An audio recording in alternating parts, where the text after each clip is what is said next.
नमस्कार दोस्तों, मेरा नाम है विमल सिंह। बालाजी स्टडी अड्डा में आपका स्वागत है। ईवीएस के टॉपिक वाइज प्रश्नों की प्रैक्टिस करा रहे हैं। तो इससे पहले हमने जो मेला आपका टॉपिक है, इस पर बेस्ड जितने भी मेला हैं वो भी देखे थे, इस पर बेस्ड क्वेश्चन भी देखे थे। साइड में आई बटन पिछला वाला वीडियो आपको मिल जाएगा। इसके बाद वाला जो चैप्टर है स्थानीय पेशे से जुड़े व्यक्ति और व्यवसाय, इसमें ऐसा कुछ भी खास नहीं है। उसके बाद आपका जो चैप्टर है, इसमें जो जल वाला चैप्टर है ये, और साथ ही साथ वायु और यातायात संचार, जितने भी ये वाले जो आप पोर्शन देख रहे हैं, इन पर बेस्ड हम क्वेश्चन जो है देखेंगे। तो प्रीवियस ईयर में जितने क्वेश्चन आ चुके हैं वो लगभग आपके 34-35 प्रश्न हैं। उसके बाद 10-11 प्रश्न आपके नए भी देखेंगे। तो कुल मिलाकर वही लगभग 40-45 क्वेश्चन के प्लस में जो है वो क्वेश्चन हो जाएंगे। तो चलिए शुरू करते हैं प्रश्न नंबर 1 से। सबसे पहला प्रश्न है, जल जनित रोग जो है इनमें से कौन सा है? अतिसार, छोटी माता, रक्ताल्पता या फिर मस्तिष्क ज्वर। तो बताइए इनमें से कौन सा जो है वो सही होगा। यूपी टेट 2011 में क्वेश्चन आया था। आंसर की बात करते हैं तो आपका अतिसार यहाँ पर जो है सही होगा, जो कि जल जनित रोग है। इसमें आप और कौन कौन से रोग रख सकते हैं यानी जल जनित रोग में? तो हैजा हो गया आपका, टाइफाइड आपका हो गया, पेचिस है, और कृमि रोग में आपका भी आते हैं, वो भी इसमें आते हैं। तो ऐसे आपका ए वाला ऑप्शन यहाँ सही होगा। दूसरा प्रश्न आपका है कि 71% पृथ्वी का जल तल जो है वो ढका हुआ है। किससे ढका हुआ है? भूमि से, हवा से, जल से या फिर कोयले से। तो पूरी पृथ्वी पर सबसे ज्यादा परसेंटेज किसका है? स्थल का है कि जल का है? तो आप कहेंगे जल सबसे ज्यादा है, और जल का जो परसेंटेज है वही है आपका 71%। तो यहाँ पर आंसर आपका सी वाला जल बिल्कुल सही होगा। 29% जो भाग है, जो बाकी बचा हुआ है, उसमें आपका है स्थल। तो ये आपका दोनों अलग अलग हैं। और ये भी आप कह सकते हैं कि जो उत्तरी गोलार्ध है उसमें स्थल की अधिकता है, इसलिए उसको स्थलीय गोलार्ध भी कहते हैं। दक्षिणी गोलार्ध में जल की अधिकता है, इसलिए उसको जलीय गोलार्ध भी कहते हैं। अगला देखते हैं आपका प्रश्न नंबर 3 कि विश्व में जल संकट का प्रमुख कारण क्या है? तो नगरीकरण, औद्योगिकीकरण, विश्व के तापमान में वृद्धि या फिर अम्ल वर्षा। तो बताइए इन चार ऑप्शन में से कौन सा सही होगा। आंसर की बात करते हैं तो जल संकट का सबसे प्रमुख कारण है नगरीकरण। नगरीकरण क्या है? जैसे जैसे लोग बसते जा रहे हैं, नगर बसते जा रहे हैं, तो धीरे धीरे जो पेयजल है वो बढ़ता, यानी उसकी जो समस्या है वो बढ़ती जा रही है। और भी कारण है, जैसे बढ़ती जनसंख्या है, पेड़ों की कमी है, और भी बहुत से हैं, पर इन ऑप्शन के अकॉर्डिंग आप जो है वो पहले ऑप्शन के साथ जा सकते हैं। अगला प्रश्न है, क्वथन यानी कि उबलना और वाष्पीकरण, इनमें डिफरेंस क्या होता है? क्वथन जो है आपका, उससे द्रव का आयतन कम हो जाता है, जबकि जो वाष्पीकरण है उसमें नहीं होता है। बी ऑप्शन कह रहा है कि क्वथन में द्रव से वाष्प में परिवर्तन देखा जा सकता है, जबकि वाष्पीकरण देखा नहीं जा सकता। क्वथन से जल की अवस्था बदल जाती है, वाष्पीकरण में नहीं बदलती है। और वाष्पीकरण किसी भी तापमान पर हो सकता है, जबकि क्वथन नहीं। तो बताइए इन चारों ऑप्शन में से सही जो है वो कौन सा होगा। आंसर की बात करते हैं तो आप क्या कहेंगे कि जो वाष्पीकरण होता है ना, वो किसी भी टेम्परेचर पर हो जाता है, और क्वथन आपका ऐसा नहीं होता है। उबलना जो है वो एक निश्चित तापमान पर होता है। तो ये ही आपका ऑप्शन डी वाला यहाँ पर सही होगा। पांचवा प्रश्न आपका है कि नींबू साधारण पानी में डूब जाता है लेकिन नमकीन पानी में तैरता रहता है, इसका क्या रीजन होता है? नींबू का जो घनत्व होता है वो नमकीन पानी से, या नमकीन पानी जो है उसमें अधिक हो जाता है। नींबू का जो घनत्व है वो नमकीन पानी से कम हो जाता है। नमकीन जो पानी है उसका घनत्व साधारण पानी के घनत्व से अधिक होता है, या साधारण पानी का घनत्व नमकीन पानी के घनत्व से अधिक होता है। तो बताइए इन चार ऑप्शन में से कौन सा सही होगा। आंसर की बात करते हैं, सी वाला आपका ऑप्शन सही होगा। नमकीन जो पानी है उसका जो घनत्व है वो आपके साधारण पानी के घनत्व से ज्यादा होता है, इसलिए नींबू साधारण पानी में डूब जाता है लेकिन नमकीन पानी में तैरता रहता है। यही सेम सिचुएशन आपने मृत सागर में भी देखी होगी कि मृत सागर जो है उसमें लोग डूबते नहीं हैं, तैरते हैं, क्योंकि उसका घनत्व जो है, पानी का जो घनत्व है वो आपका साधारण पानी के घनत्व से ज्यादा होता है, इसलिए चीजें जो है वो तैरती हैं। अगला देखते हैं, छठा प्रश्न, इस संसार में अधिकतम ट्यूबवेल किस देश में है? ये क्वेश्चन आर टेट का है, यानी कि राजस्थान टेट का। तो बताइए, अमेरिका, ऑस्ट्रेलिया, चीन या फिर भारत। आंसर की बात करते हैं तो आपका ऑप्शन भारत यहाँ पर जो है सही होगा, यानी कि डी वाला आपका ऑप्शन सही हो जाएगा। संसार में अधिकतम ट्यूबवेल जो है आपके भारत में है। अगला प्रश्न 7 है, बीओडी 5 क्या है? Biochemical oxygen demand in 5 hour, या फिर biochemical oxygen demand in 5 days, या फिर 5 मंथ्स, या फिर 5 मिनट्स।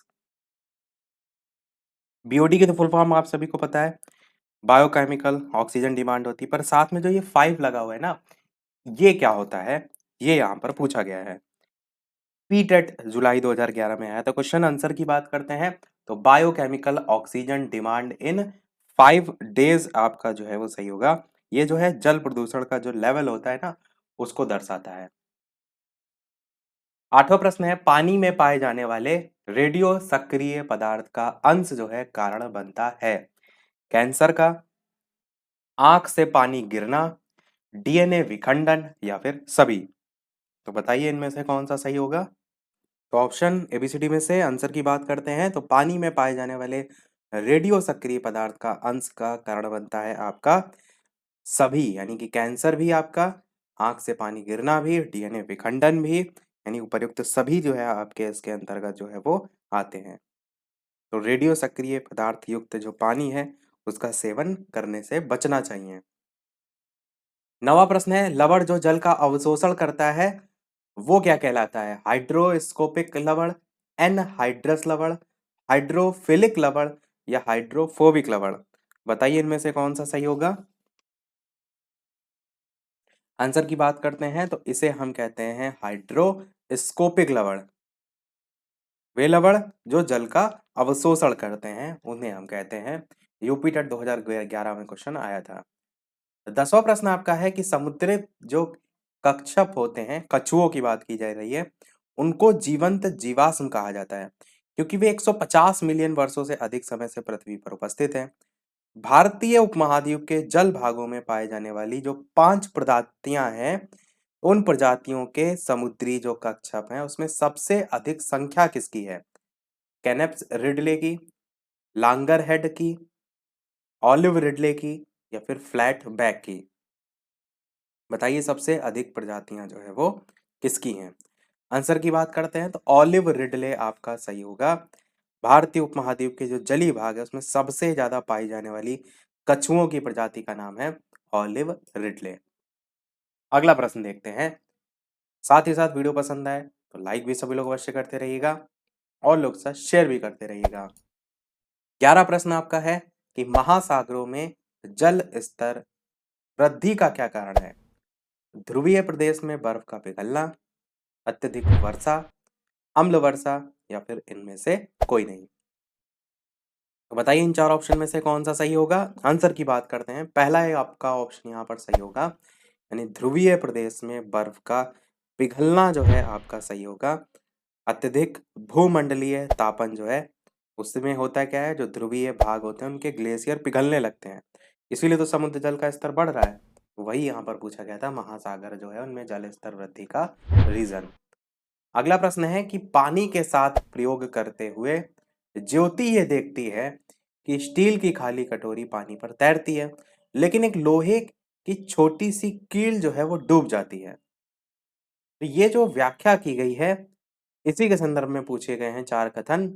बताना आपको यह है सही कौन सा है। पहला कह रहा है कि लोहा पानी की तुलना में जो है वो हल्का है और स्टील पानी की तुलना में भारी है। दूसरा है, स्टील की कटोरी पर लगने वाला बल उसके भार की तुलना में ज्यादा है, जबकि लोहे की कील पर लगने वाला बल उसके भार की तुलना में कम है। तीसरा है कि लोहे की कील पर लगने वाला बल उसके भार की तुलना में ज्यादा है, जबकि स्टील की कटोरी पर लगने वाला बल उसके भार की तुलना में कम है। और चौथा है कि लोहा पानी की तुलना में भारी है और स्टील पानी की तुलना में हल्का है। सीटेट में क्वेश्चन जो है वो पूछा गया था। तो बताइए कौन सा इसमें से सही होगा। आंसर की बात करते हैं तो आपका यहाँ पर बी वाला कथन सही होगा कि जो स्टील की कटोरी होती है उस पर लगने वाला बल उसके भार की तुलना में ज्यादा होता है, जबकि जो लोहे की कील पर लगने वाला बल होता है वो उसकी भार की तुलना में कम होता है। तो यही आपका रीजन जो है वो हो जाएगा, जो कि यहाँ पर पूछा गया था कि पानी के साथ प्रयोग करते हुए स्टील की खाली कटोरी पानी पर तैरती है, लेकिन लोहे की एक छोटी सी कील डूब जाती है। 13 प्रश्न है, रेखा की माँ किसके लिए रोजाना तालाब से लाए पानी में फिटकरी डालती हैं? तो पानी को रंग रहित करने के लिए, हल्के निलंबित जो अपद्रव है उनको अवसादित करने के लिए, कठोर जल को मृदु जल में परिवर्तित करने के लिए, या जो पानी में मौजूद रोगाणु हैं उनको खत्म करने के लिए। तो जो फिटकरी है वो क्यों डाली जाती है उसका रीजन यहाँ पर पूछा गया है। आंसर की बात करते हैं तो रेखा की माँ तालाब से लाए पानी में फिटकरी इसलिए डालती हैं ताकि जो हल्के निलंबित अपद्रव्य हैं उनको क्या किया जा सके, अवसादित किया जा सके, या आप कह सकते हैं पानी में जो घुली अशुद्धियां हैं वो स्कंदित हो जाए। ये आपका रीजन होता है, बी वाला आपका यहाँ पर सही होगा। अगला देखते हैं आपका 14 प्रश्न कि डैश के लिए मछली घर एक्वेरियम में हवा वाला पंप रखा जाता है। पानी को साफ करने के लिए मछली घर में रखा जाता है ना, एक्वेरियम में हवा वाला पंप रखा जाता है पानी को साफ करने के लिए, जलीय पौधों को अधिक कार्बन डाइऑक्साइड उपलब्ध कराने के लिए, अधिक ऑक्सीजन के पानी में घुलने देने के लिए, या एक्वेरियम की शोभा बढ़ाने के लिए। तो आप बताइए इन चारों में से कौन सा सही होगा। आंसर की बात करते हैं तो आप क्या कहेंगे, अधिक ऑक्सीजन पानी में घुलने देने के लिए जो है रखा जाता है ताकि पानी में ऑक्सीजन घुलती रहे और मछली को जो है वो मिलती रहे। अगला प्रश्न है, कृत्रिम वर्षा के लिए मेघ बीजन के लिए प्रयुक्त रसायन कौन सा होता है? बताइए, silver nitrate, potassium bromide, silver iodide, potassium nitrate, कौन सा सही होगा? मेघ बीजन मतलब कृत्रिम रूप से अगर वर्षा करानी है ना, कृत्रिम रूप से बादल के थ्रू वर्षा करानी है तो उसके लिए यूज किया जाता है आपका सिल्वर आयोडाइड। सिल्वर आयोडाइड से कृत्रिम मेघ बीजन किया जाता है। इसमें सिल्वर आयोडाइड जो कण होते हैं ना उसके चारों ओर जलवाष्प का संघनन हो जाता है और बादल जैसे बन जाते हैं, तो वो आपका मेघ बीजन में जो है वो यूज होता है। 16 प्रश्न कह रहा है, उस वैज्ञानिक का क्या नाम है जिसने सबसे पहले मच्छर के पेट के अंदर ताक झांक की और सिद्ध किया कि मलेरिया मच्छर से फैलता है, और इस अनुसंधान के लिए दिसंबर 1902 में चिकित्सा के क्षेत्र में नोबेल पुरस्कार भी उनको दिया गया। ये क्वेश्चन है आपका सीटेट जुलाई 2013 का। तो Ronald Ross, Charles Darwin, Gregor Mendel, या फिर जॉर्ज मिस्ट्रल, बताइए कौन सा सही होगा। आंसर की बात करते हैं तो आपका रोनाल्ड रॉस आपका सही होगा। ये वैज्ञानिक थे जिन्होंने मलेरिया संक्रमण का पता लगाया था 1990 1902 यानी 1902 में जो है चिकित्सा के लिए नोबेल पुरस्कार भी इनको दिया गया था। अगला प्रश्न है, स्पर्श गंगा अभियान का उद्देश्य क्या है? स्वास्थ्य सुरक्षा, या फिर गंगा की स्वच्छता, संदेशों को जोड़ना, या मंदिर जो है उनका जीर्णोद्धार, तो कौन सा इनमें से सही होगा? तो स्पर्श गंगा अभियान गंगा की स्वच्छता के लिए है, ये आपका सही होगा। अभियान का शुरुआत कब हुआ था, इस टाइप से क्वेश्चन आते हैं तो 2009 में जो है वो शुरुआत हुई थी। अगला क्वेश्चन है, मिनीमाता रोग प्रदूषण जनित रोग है जो कि परिणाम है, इसका परिणाम है वो यहाँ पर पूछा गया है। समुद्र में बिखरे तेल का, वायुमंडल में आर्सेनिक जमा होने का, औद्योगिक पारा अपशिष्ट को पानी में छोड़ने का, या फिर मनुष्य के कार्बनिक अपशिष्ट को पीने के पानी में छोड़ने का, कौन सा इनमें से सही होगा? यूपी टेट का क्वेश्चन है, 2013 में आया था। आंसर की बात करते हैं इन चारों ऑप्शन में से, तो औद्योगिक जो पारा होता है ना वो अपशिष्ट को अगर पानी में छोड़ा जाता है तो उससे आपका फैलता है मिनीमाता रोग। तो पारा आपको ध्यान रखना है, बेसिकली पारा से ये रोग होता है। अगला प्रश्न है, 19 की भारत का कौन सा राज्य है जिसमें पानी पंचायत प्रारंभ हुई थी? यूपी डेट में क्वेश्चन आया था, केरल, राजस्थान, उत्तर प्रदेश, या फिर महाराष्ट्र, तो बताइए। जल संरक्षण के लिए स्टार्ट हुआ था 1972 में स्टार्ट हुआ था, और कहाँ हुआ था ये यहाँ पर पूछा गया है। आंसर की बात करते हैं तो महाराष्ट्र में आपका ये शुरुआत जो है वो हुई थी। अगला प्रश्न है, भूमिगत जल स्तर को उसके प्राकृतिक स्तर पर पुनः लाने के लिए इनमें से कौन सा उपाय सबसे ज्यादा उचित है? पारंपरिक फसलों को उगाया जाए, धान और गन्ने के उगाने का क्षेत्रफल बढ़ाया जाए, पाताल तोड़ जो कुएं हैं उनका अधिक निर्माण किया जाए, या फिर औद्योगिकीकरण को बढ़ावा दिया जाए। तो भूमिगत जल स्तर जो है उसको उसके प्राकृतिक स्तर पर लाने के लिए इनमें से कौन सा उपाय सबसे उपयुक्त होगा? पारंपरिक फसलों से कोई फर्क नहीं पड़ेगा, धान और गन्ने के उगने का क्षेत्रफल बढ़ाने से भी फर्क नहीं पड़ेगा, परंतु अगर कुओं को अधिक से अधिक जो है वो, जिसको यहाँ पाताल तोड़ कुएं लिखा है, वो निर्माण कराया जाएगा, उससे जो भूमिगत जल है, वो जो बारिश का जल है, ये सारी चीजें कुएं के थ्रू जो लेवल है वो बना रहेगा। तो ये एक सी वाला ऑप्शन यहाँ पर सही होगा, बाकी औद्योगिकीकरण से तो कोई फर्क पड़ेगा नहीं। अगला प्रश्न है, मृत सागर क्या है? ऐसा सागर जिसका पानी जहरीला होता है, ऐसा सागर जो सभी महासागर और सागर से ज्यादा नमकीन है, ऐसा सागर जिसमें ज्वार भाटे बहुत आते हैं, या ऐसा सागर जिसमें जहाज चलाना खतरनाक होता है। अभी मैंने बताया भी था मृत सागर, जब प्रश्न आपका एक नींबू वाला आया था, नमकीन पानी वाला आया था वहां पर।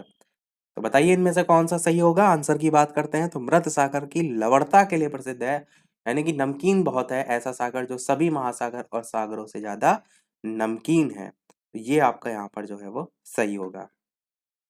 अगला प्रश्न, भाई से एक गिलास पानी में चुटकी भर नमक घोल दिया जाए तो जल का जो लेवल है, स्तर है, उस पर क्या प्रभाव पड़ेगा?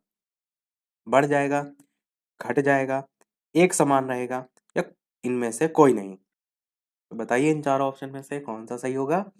आप क्या कहेंगे? चुटकी भर नमक घोलने से जल के जो लेवल है उस पर कोई फर्क नहीं पड़ेगा, पर अगर यही प्रश्न में घनत्व पूछा गया होता तो आप कहते कि घनत्व जो है तो बढ़ जाता। तो यहाँ पर आंसर एक समान रहेगा, ये वाला ऑप्शन जो है वो सही हो जाएगा। एच टेट यानी हरियाणा टेट में ये पूछा गया था। अगला प्रश्न है आपका, इनमें से कौन सी बीमारी रुके या इकट्ठे हुए पानी से हो सकती है? मलेरिया, पोलियो, निमोनिया, चेचक। बताइए कौन सा सही होगा। रुके हुए पानी में जो है वो मच्छर पनपने से होती है बीमारी। आंसर की बात करते हैं तो मलेरिया आपका यहाँ पर जो है वो बिल्कुल सही होगा। ये बीमारी मादा एनाफ्लीज मच्छर जो है उसके द्वारा, जो वाहिद प्लाज्मोडियम है, उसके रक्त में प्रवाहित होने से जो है वो होती है। अगला प्रश्न है कि पीने के लिए सुरक्षित पानी को क्या कहते हैं? ताजा जल, पीने योग्य पानी, आसुत जल, या नल का पानी। तो बताइए कौन सा सही होगा। पीने के लिए सुरक्षित पानी को क्या कहते हैं? आंसर की बात करते हैं तो पीने योग्य जो पानी है ये आपका सही होगा, क्योंकि इसमें आवश्यक लवण होते हैं। आसुत जो जल होता है ना उसमें जीवन के लिए आवश्यक लवण नहीं होते हैं, तो वो आपका नहीं होगा सुरक्षित पानी। क्योंकि जो आसुत जल होता है ना उसमें जो अशुद्धियां होती हैं उसको आसवन जो विधि होती है ना उसके माध्यम से हटा दिया जाता है। आसवन में क्या होता है, पानी को उबाला जाता है, उसकी भाप को एक साफ कंटेनर में संघनित किया जाता है, यानी ठंडा करके वापस से जल में लाया जाता है। तो वो आप कह सकते हैं आसुत जल इसमें नहीं आएगा, पीने योग्य पानी आपका सही होगा। अगला प्रश्न है, इन जो चार ऑप्शन है कौन सी पराबैंगनी किरण है जिसमें सबसे अधिक हानिकारक होती हैं? यूवीए, यूवीबी, यूवीसी, या फिर इनमें से कोई नहीं? तो तीन ही टाइप की होती हैं पराबैंगनी किरणें, यूवीए, यूवीबी, यूवीसी। इनमें जो सबसे ज्यादा हानिकारक होती हैं वो होती हैं आपकी यूवी सी वाली। सी वाला ऑप्शन यहाँ पर सही होगा, जो कि सबसे ज्यादा हानिकारक जो है वो होती हैं। अगला देखते हैं आपका प्रश्न नंबर 26, कि इनमें से कौन सा जैव मंडल का अजैविक घटक जो है वो नहीं है? प्रोटीन, मृदा, कवक, फास्फोरस। बताइए कौन सा सही होगा। जैव मंडल का अजैविक घटक इनमें से नहीं है। आंसर की बात करते हैं तो आपका इन चार ऑप्शन में से जो कवक है ये आपका अजैविक घटक नहीं है। कवक आपका एक परजीवी में के अंतर्गत आता है। बाकी प्रोटीन, मृदा, फास्फोरस ये सभी अजैविक घटक में आ जाएंगे। अगला प्रश्न है, वायुमंडल का प्रमुख स्तर जो कि पृथ्वी तल के नजदीक है वो क्या है? सप्ताह मंडल, क्षोभ मंडल, मध्य मंडल, आयन मंडल। पृथ्वी तल के सबसे नजदीक मतलब नीचे से जब आप ऊपर के क्रम में बढ़ते हैं तो सबसे पहली परत कौन सी आती है? आप सभी जानते हैं, सबसे पहले आती है क्षोभ मंडल। तो बी वाला आपका ऑप्शन यहाँ पर सही होगा। सबसे निचली परत भी आप इसे कह सकते हैं। और वायुमंडल में जो, या कह सकते हैं जो मौसम संबंधी जो घटनाएं होती हैं वो सब इसी मंडल में होती हैं। 165 मीटर की ऊंचाई पर 1 डिग्री सेल्सियस टेम्परेचर की कमी आती है। ध्रुवों पर इनकी ऊंचाई होती है 8 से 10 किलोमीटर, और विषुवत रेखा जिसको हम भूमध्य रेखा भी कहते हैं उस पर ऊंचाई होती है 18 से 20 किलोमीटर। अगला प्रश्न है, गंगा एक्शन प्लान को लाने का उद्देश्य इनमें से किस सुधार हेतु है? जल की गुणवत्ता, जल का वेग, जल की प्रचुरता, या फिर जल का तापमान। ऐसा क्वेश्चन इससे पहले भी आया था, ये क्वेश्चन आया है यूपी टेट में 2016 में। तो गंगा एक्शन प्लान लाया गया कि साफ सफाई हो गंगा में सरकार द्वारा, तो जल की गुणवत्ता को बनाए रखने के लिए लाया गया था। ए वाला ऑप्शन यहाँ पर सही होगा। प्लान ये कब आया था? तो 1985 में लाया गया था, गंगा में प्रदूषण की मात्रा को कम किया जा सके। अगला देखते हैं आपका 29 प्रश्न, मध्य प्रदेश में कौन सा शहर है जो कि झीलों का शहर कहलाता है? बहुत ही अच्छा प्रश्न है। बताइए, भोपाल, उज्जैन, इंदौर, या फिर ग्वालियर। आंसर की बात करते हैं तो मध्य प्रदेश की राजधानी क्या है, तो आप कहेंगे भोपाल। तो भोपाल आपका सही होगा। इसमें अधिक झील होने के कारण इसे झीलों का शहर भी कहा जाता है। भोपाल आपका यहाँ पर सही होगा। अगला प्रश्न देखते हैं आपका 30 प्रश्न। महासागरों में इनमें से कौन सा लवण सर्वाधिक मात्रा में पाया जाता है?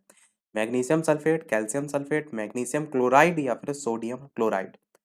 बताइए, magnesium sulphate, calcium sulphate, magnesium chloride या फिर सोडियम क्लोराइड में से कौन सा लवण सर्वाधिक मात्रा में महासागर में पाया जाता है? आंसर की बात करते हैं तो सोडियम क्लोराइड, जिसे हम NaCl कहते हैं, ये पाया जाता है समुद्री जल में 77.8% तक होता है। सेकंड नंबर पे आता है आपका मैग्नीशियम क्लोराइड, ये आता है इसके बाद। और तीसरे नंबर पर आता है आपका मैग्नीशियम सल्फेट। तो ये आपका क्रम हो जाएगा। अगला प्रश्न है, वायुदाब नापने वाला यंत्र किस नाम से जाना जाता है?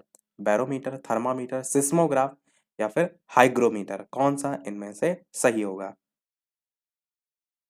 आंसर की बात करते हैं तो बैरोमीटर आपका सही होगा। वायु दाब मापने के लिए यूज किया जाता है बैरोमीटर का। अगला प्रश्न है, वायुमंडल में 99% भाग पर कौन सी दो गैसें हैं जिनका विस्तार है? Ozone oxygen, oxygen nitrogen, carbon dioxide और ओजोन आर्गन और ओजोन? बताइए कौन सा सही होगा? तो 9% पूछा गया है, तो सबसे ज्यादा क्या है? नाइट्रोजन है, आप सभी जानते हैं। तो नाइट्रोजन वाला एक यही ऑप्शन है, बाकी तो किसी में है ही नहीं, तो यही आपका सही होगा, ऑप्शन बी वाला। नाइट्रोजन 78.03% है और ऑक्सीजन आपकी जो है 20.99% है। कहीं कहीं डायरेक्ट 21% भी लिख दिया जाता है। अगला प्रश्न है, वायुमंडल की सबसे निचली परत को क्या कहा जाता है? समताप मंडल, ओजोन मंडल, आयन मंडल, क्षोभ मंडल? बताइए, अभी मैंने आपको बताया भी। आंसर की बात करते हैं तो आप क्या कहेंगे? क्षोभ मंडल आपकी सबसे निचली परत है। बाकी सारी चीजें मैंने बता दी कि विषुवत रेखा पर ऊंचाई लगभग 18 किलोमीटर, ध्रुवों पर 8 किलोमीटर, ये सभी। अगला प्रश्न है, पृथ्वी के वातावरण की किस सतह में ओजोन परत पाई जाती है? बताइए। इंग्लिश में नाम है, देखिए हिंदी में भी आते हैं नाम और ऐसे इंग्लिश में भी आ जाते हैं। तो सभी नाम हिंदी वाले इंग्लिश वाले दोनों पता होना चाहिए। तो ट्रोपोस्फेयर, स्ट्रेटोस्फेयर, मेसोस्फेयर, आइनोस्फेयर, कौन सा इनमें से सही होगा? ट्रिक मैंने काफी बार बताई है, trust me in the exam करके ट्रिक होती है, जिससे आप इनका क्रम याद रख सकते हैं। आंसर की बात करते हैं इन चार ऑप्शन में से, तो स्ट्रेटोस्फेयर जो है, जिसे हम हिंदी में कहते हैं समताप मंडल, समताप मंडल में आपकी ओजोन परत जो है वो पाई जाती है। तो सभी हमारे प्रीवियस ईयर वाले जितने भी इन चैप्टरों से जो हम करा रहे हैं थे, सभी हुए समाप्त। अब बढ़ते हैं हम हमारे कुछ नए प्रश्नों की तरफ। टोटल 11 प्रश्न हैं और लास्ट में एक क्वेश्चन हम आपसे भी, यानी 11 प्रश्नों के बाद एक प्रश्न हम आपसे भी पूछेंगे। तो चलिए शुरू करते हैं। वीडियो को सभी लोग लाइक और शेयर अवश्य करते रहिएगा। आपके लिए यहाँ सारी मेहनत की जा रही है, तो एक लाइक तो आपका वीडियो पर बनता ही है। प्रश्न पहला है, विविध जलवायु और मौसम दशाओं को बदलने वाली सभी महत्वपूर्ण वायुमंडलीय प्रक्रियाएं कहाँ घटित होती हैं? संताप मंडल, क्षोभ मंडल, आयन मंडल, बहिर्मंडल? मैंने बताया था मौसम संबंधी जितनी भी घटनाएं हैं वो सब आपकी होती हैं क्षोभ मंडल में। तो बस बी वाला आपका ऑप्शन सही हो जाएगा और कुछ देखने की भी आवश्यकता नहीं है। समताप जो मंडल है, इसमें आपका ओजोन परत की उपस्थिति होती है। मध्य मंडल जो है या आयन मंडल, आप सीधे सीधे याद रखिए। मध्य मंडल तो आपका जो ट्रिक थी उसमें हमने क्रम बता दिया था। आयन मंडल जो है, ये रेडियो तरंगें जो होती हैं उनके परावर्तन से रेडियो टीवी प्रसारण, वो सारी चीजें आयन मंडल के थ्रू होती है। और बहिर्मंडल जो, उसमें हाइड्रोजन और हीलियम की उपस्थिति होती है। दूसरा प्रश्न, कि पृथ्वी से ऊपर के चार क्षेत्रों में सबसे कम ऊंचाई जो है वो किसकी है? Stratosphere, mesosphere, thermosphere, troposphere? बताइए कौन सा इनमें से सही होगा? ट्रोपोस्फेयर मतलब क्षोभ मंडल, स्ट्रेटोस्फेयर मतलब समताप मंडल, आयनोस्फेयर मतलब आयन मंडल और एक्सोस्फेयर मतलब बहिर्मंडल? आंसर की बात करते हैं तो आपका ऑप्शन यहाँ पर ट्रोपोस्फेयर जो है वो सही होगा। औसत ऊंचाई 10 किलोमीटर, भूमध्य रेखा पर 18 किलोमीटर, ध्रुवों पर 8 से 10 किलोमीटर, सारी चीजें मैंने आपको बता दी थी। प्रश्न में सबसे कम ऊंचाई जो है वो पूछी गई है। और आपका जो स्ट्रेटोस्फेयर होता है, जो कि समताप मंडल होता है, ये क्षोभ से ऊपर 50 किलोमीटर की ऊंचाई तक होता है। मेसोस्फेयर जो है ये आपका मध्य मंडल होता है, 50 से 80 किलोमीटर। और आपका उसके ऊपर आयनोस्फेयर या आयन मंडल 80 से 640 किलोमीटर, और 640 किलोमीटर से और ऊपर तो बहिर्मंडल या एक्सोस्फेयर। अगला प्रश्न, वातावरण की वो परत जो रेडियो तरंग को वो परावर्तित करती है, बताइए कौन सा सही होगा? ट्रिक भी काफ़ी बार मैंने बताई है, एक छोटा-सा गाना आइए आपका इंतज़ार था, सभी ने सुना होगा। बस उस आइए से इस आयरन बंडल को जोड़ लीजिए, वही एक गाना है और रेडियो पे अगर आप गाना सुन रहे हैं तो कहाँ से सुन पाएँगे? आयन मंडल के थ्रू सुन पाएँगे, ऐसे याद रखिए। अगला प्रश्न है पृथ्वी के वायुमंडल में कितनी ऊँचाई तक गैसों का आवरण है? 100 किलोमीटर, 150 किलोमीटर, 200 किलोमीटर, 300 किलोमीटर बताइए इनमें से कौन-सा सही होगा? आंसर की बात करते हैं तो आपका ऑप्शन 300 किलोमीटर जो है वो सही होगा। वायुमंडल का सागर तल से 90 किलोमीटर से 1000 किलोमीटर तक की ऊंचाई तक जो है वो विस्तार फैला हुआ है और लगभग 300 किलोमीटर जो है ऊंचाई तक गैसों का आवरण है। अगला प्रश्न आपका है पांचवा, वायुमंडल में जिस ओजोन छिद्र का पता लगाया गया वो जो है वो कहाँ स्थित है?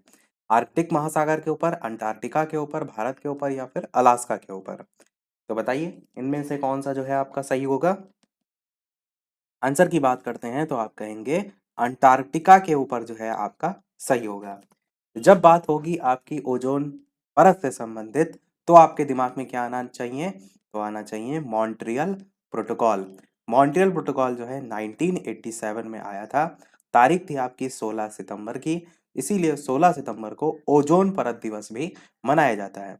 दूसरी चीज, जो ब्रिटिश दल थे उन्होंने खोज किया था अंटार्कटिक जो है इसके ऊपर ओजोन जो लेयर है उसमें छेद। तो आपका बी वाला ऑप्शन सही होगा। एक और प्रोटोकॉल है वो है केपी यानी कि क्योटो प्रोटोकॉल, जो कि आपका आया था 1997 में और जो कि आपका संबंधित किससे है? तो कार्बन उत्सर्जन जो है उसको कम करने का संकल्प लिया गया था। कार्बन क्रेडिट आप कह सकते हैं उसकी विचारधारा क्योटो प्रोटोकॉल में प्रस्तुत की गई थी। सारी चीजें हमने जो सबसे पहली वाली क्लास थी उसमें बताई थी। अगला प्रश्न है संचार उपग्रह जो है वायुमंडल के किस स्तर में स्थित किए जाते हैं? बहिर्मंडल, संताप मंडल, आयन मंडल या फिर क्षोभ मंडल? तो बताइए इनमें से कौन सा सही होगा? आंसर की बात करते हैं तो आपका बहिर्मंडल सही होगा। संचार उपग्रह जो है आपके वो आपके काफी ऊपर जो है वो आप कह सकते हैं स्थापित किए जाते हैं। तो बहिर्मंडल से तो बहुत ऊंचाई पर होते हैं, पर वो सारी चीजें बहिर्मंडल में ही आ जाती हैं। तो ए वाला यहाँ पर सही होगा। अगला प्रश्न है सामान्यतः पृथ्वी की सतह से ऊंचाई बढ़ने के साथ साथ जो तापमान है उसमें घटोतरी होती है यानी घटता जाता है, इसका क्या रीजन होता है? वायुमंडल पृथ्वी की सतह से केवल ऊपर की ओर गर्म हो सकता है, ऊपरी वायुमंडल में आर्द्रता अधिक होती है, ऊपरी वायुमंडल में हवा कम घनी होती है। आपको बताना है सही कौन कौन सा है, केवल पहला, दूसरा, तीसरा, के पहला तीसरा या पहला दूसरा तीसरा तीनों? सामान्यतः पृथ्वी की सतह से ऊंचाई बढ़ने के साथ तापमान में घटोतरी घटोतरी होती है, इसका रीजन। आंसर की बात करते हैं तो आप क्या कहेंगे? पहला और तीसरा आपका जो है यहाँ पर सही है। वायुमंडल पृथ्वी की सतह से केवल ऊपर की ओर गर्म हो सकता है और थर्ड यानी ऊपरी वायुमंडल में हवा कम घनी होती है। ये तीनों जो है वो सही है, यानी पहला और तीसरा सही है, दूसरा वाला यहाँ पर गलत है कि ऊपरी वायुमंडल में आर्द्रता अधिक होती है। अगला देखते हैं आपका आठवां, कि कथन कह रहा है दोनों गोलार्धों के 60 से 65 डिग्री अक्षांशों में उच्च दाब की बजाय निम्न दाब पट्टिका होती है। दूसरा कह रहा है निम्न दाब क्षेत्र भूमि पर नहीं बल्कि महासागरों पर स्थायी होते हैं। आपको बताना है सही कौन सा है। ए और आर दोनों सही हैं और सही स्पष्टीकरण भी है। दोनों सही हैं पर स्पष्टीकरण सही नहीं है। ए सही, आर गलत, ए गलत है परंतु आर सही है। तो बताइए इनमें से कौन सा सही होगा? पट्टिका जो है आपकी होती है वही आपकी कहलाती है सब पोलर लो प्रेशर बेल्ट। तो ये आपकी क्या कहेंगे इसमें आ जाएगी। तो ये वाला कथन वाला आपका तो सही है।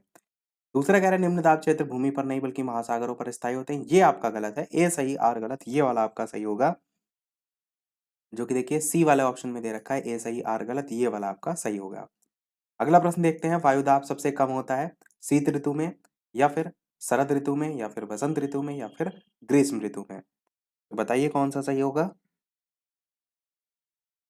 आंसर की बात करते हैं, गर्मियों में तापमान सबसे अधिक होता है इसलिए वायुदाब सबसे कम होता है। वायुदाब सबसे कम किस में होगा? तो आप कहेंगे ग्रीष्म ऋतु में होगा। तो बस डी वाला आपका ऑप्शन सही हो जाएगा।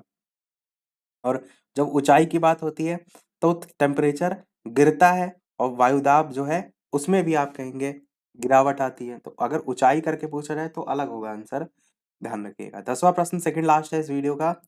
स्टार्टिंग मैंने बताया था 11 प्रश्न तक हम देखेंगे, फिर लास्ट में एक क्वेश्चन हम आपसे भी पूछेंगे। प्रश्न आपका है वायुमंडल कई प्रकार की गैसों के मिश्रण से बना है, पृथ्वी के नजदीक वायुमंडल में मुख्यतः पाई जाती हैं कौन कौन सी गैसें पाई जाती हैं? नाइट्रोजन ऑक्सीजन, नाइट्रोजन और कार्बन डाइऑक्साइड, ऑक्सीजन और कार्बन डाइऑक्साइड, एथेन और ऑक्सीजन। तो बताइए कौन सा सही होगा? आंसर की बात करते हैं तो आपका पहला वाला ही ऑप्शन यानी कि नाइट्रोजन और ऑक्सीजन जो है वो पाई जाती हैं पृथ्वी के नज़दीक वायुमंडल में, और सबसे ज़्यादा परसेंटेज करके भी एक क्वेश्चन आया था, वो भी मैंने बताया था, यही आपका सही होगा। देखते हैं हमारा अगला और इस वीडियो का लास्ट प्रश्न। कथन कह रहा है और कारण कह रहा है। कथन कह रहा है पृष्ठीय वायु चक्रवात के केंद्र के ऊपर आभ्यंतर कुंडलित होती है, और कारण कह रहा है हवा चक्रवात के जो केंद्र है उसमें अवरोहित होती है। आपको बताना है सही कौन सा है। सेम वैसे ही ऑप्शन है, बताइए इनमें से सही कौन सा होगा। चलिए आंसर की बात करते हैं तो आपका ऑप्शन यहाँ पर दोनों ही सही हैं, यानी ए और आर दोनों ही सही हैं, और आर ए का सही स्पष्टीकरण करता है, ये भी आपका सही है। यानी हवा चक्रवात पृष्ठीय वायु जो है वो चक्रवात के केंद्र के ऊपर आभ्यंतर कुंडलित होती है, बिल्कुल सही है। और इसका रीजन भी दिया गया कारण क्योंकि हवा चक्रवात के जो केंद्र है उसमें अवरोहित होती है, तो ये भी आपका सही है। तो सभी प्रश्न हुए समाप्त हमारे। अब एक प्रश्न आपके लिए भी, जैसे कि सभी वीडियो में हम आपसे एक न एक प्रश्न पूछते हैं।